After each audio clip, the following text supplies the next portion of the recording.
नमस्ते नमस्ते नमस्ते तपाईँहरूको फेभरेट कलर कुन हो? रङ निलो। तपाईँहरूको फेभरेट बाजा कुन हो? बाजा बजाउन मिल्ने चिज यसमा के गर्नु त्यसलाई?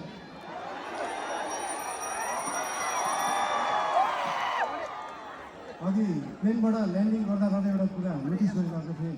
यहाँनिर चितवनमा छतमाथि चाहिँ यस्तो जस्ता राख्ने चलन रहेछ है। सबका सब निलो जिस्काउनलाई राखेको जस्तो कसलाई जिस्काउनु पऱ्यो त्यस्तो? त्यो निलो छानाले चाहिँ त्यो छतलाई मक्किनबाट जोगाउँदो रहेछ क्या, राष्ट्रिय स्वतन्त्र पार्टी जस्तो।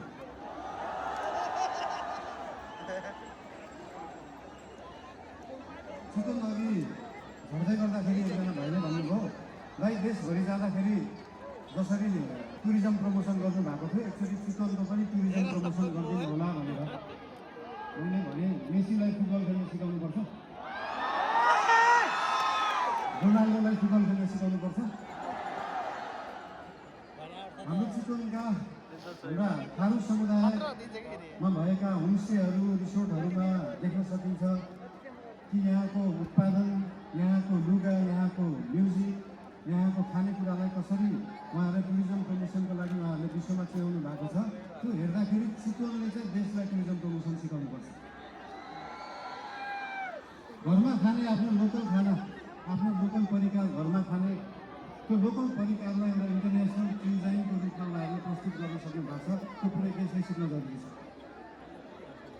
सिकाउने होइन त चितवनवासीले पुरै विश्वलाई टुरिज्म प्रमोसन।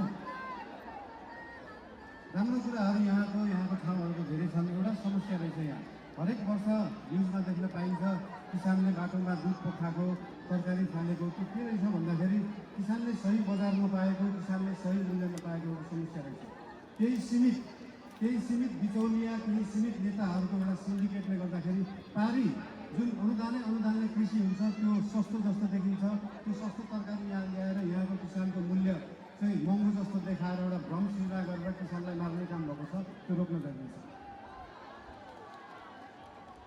फेरि यो चिज समाधान गर्दै गर्दाखेरि ओहो महँगो तरकारी खानुपर्ने भयो जस्तो लाग्ला, त्यो भ्रम हो। त्यो भ्रमलाई चाहिँ चिर्न जरुरी छ। नेपालमै उत्पादन भएको सस्तो बिजुलीलाई नेपालकै सस्तो कोल्ड स्टोरमा सिजनको बेला जुन बेला तरकारी सस्तो हुन्छ त्यो बेला स्टोर गरेर राख्यो भने भोलि महँगी हुने सिजनमा सेम मूल्यमा बेच्न सकिन्छ। किसानले पनि मूल्य पाउँछ, खाने मान्छेले पनि सस्तोमा तरकारी किन्न सक्छ। त्यो गर्न चाहन्छु हामी। तपाईँहरूले याद गर्नुभएको छ देशभरि जुन लामो दूरीको यातायात ट्रकहरूमा नारायणी लेखा हुन्छ, याद गर्नुभएको छ नम्बर प्लेट। जसरी त्यो लोकल बसहरू, लामो दूरीको बसहरूको हब भएको छ यो चितवन, त्यसरी नै पूर्वदेखि पश्चिमसम्मको तरकारीलाई कोल्ड स्टोरेजमा स्टोर गर्ने हब बन्न सक्छ चितवन। त्यो बनाउन जरुरी छ।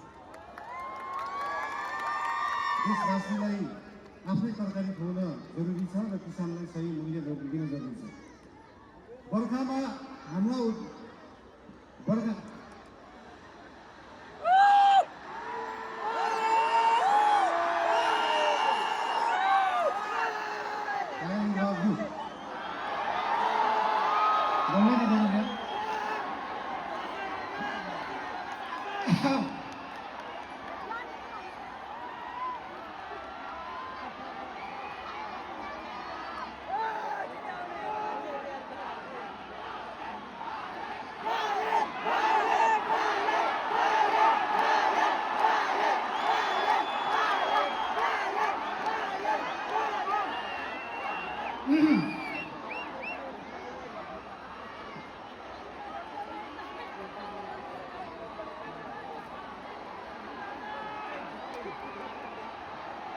बजाम नाचौँ।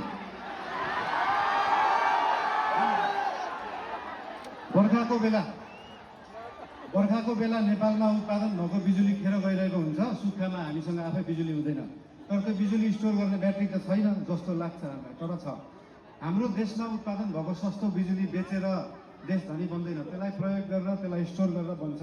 र त्यो स्टोर गर्ने ब्याट्री हो मल कारखाना, डाटा सेन्टर, कोल्ड स्टोरेजहरू। त्यस्तो ब्याट्रीहरू बनाउन जरुरी छ आफ्नो बिजुली थामेर राख्नलाई। त्यो बनाउने पार्टी बन्न चाहन्छ राष्ट्रिय स्वतन्त्र पार्टी। यो चुनावको क्रममा हामी पूर्वदेखि पश्चिमसम्म पुरै देश घुम्न गयौँ। लगभग 7-8 हजार किलोमिटर हिँडियो होला देश बुझ्न।